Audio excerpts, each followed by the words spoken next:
Oh, she would have been about 6. She used to just flit all over the place, so I said to her, how would you like to go to ballet? And she said, oh yes. Mum told me that pretty much from my first day I wanted to be a ballet teacher. It was just something that I felt that I didn't fit in at school. I left at the end of 6th form. That was sort of for 2 reasons, because I wanted to go to Apollo Theatre School because I wanted to get my qualifications, my diploma and my junior jazz, intermediate jazz, and hopefully my ballet teaching certificate through them as well. My mum was very supportive. She's always supportive in whatever I do. So yeah, my dad wasn't quite as much. He's just, yeah, he's sort of old-fashioned in his ways, and he wants me to, you know, have a proper career.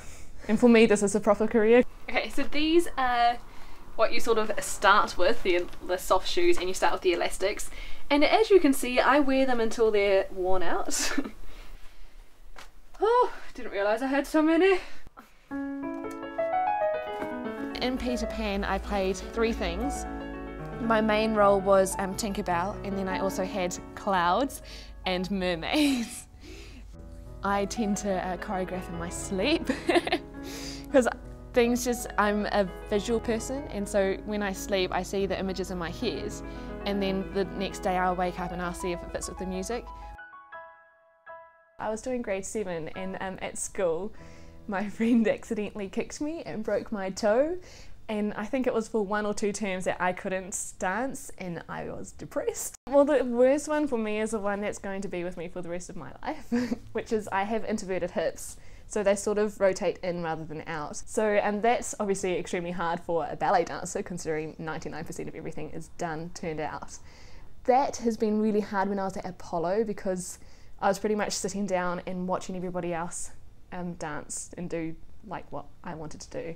And it was really, really hard for me. But that made me drive more towards the teaching. She quite enjoys the performance, but she's far happier as a teacher.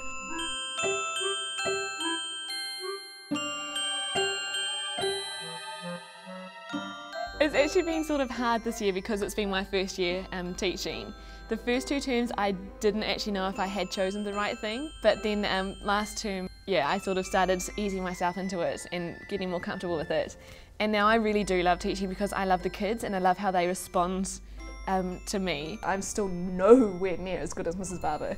Like, I'm here, Mrs. Barber's like way up there, I couldn't touch her. She used to tell me, I want to be a teacher like Mrs. Barber. She always wanted to be a ballet teacher, always. Yeah, most children want to be a ballet dancer, but not Jenny, no. She'd always been my little helper, always been there. She's all the things that I'd like her to be, really. She's always been supportive and helpful in any way that she possibly could be. If I'm in her class, I see her as a teacher, and then if I'm if we're outside of class, I see her as a friend. I'm hoping to retire eventually, so she's going to be right here. Being me, I hope. She still hasn't stopped flitting, right from when she was 6. To be honest, I can't imagine doing anything else. It's pretty much shaped who I am.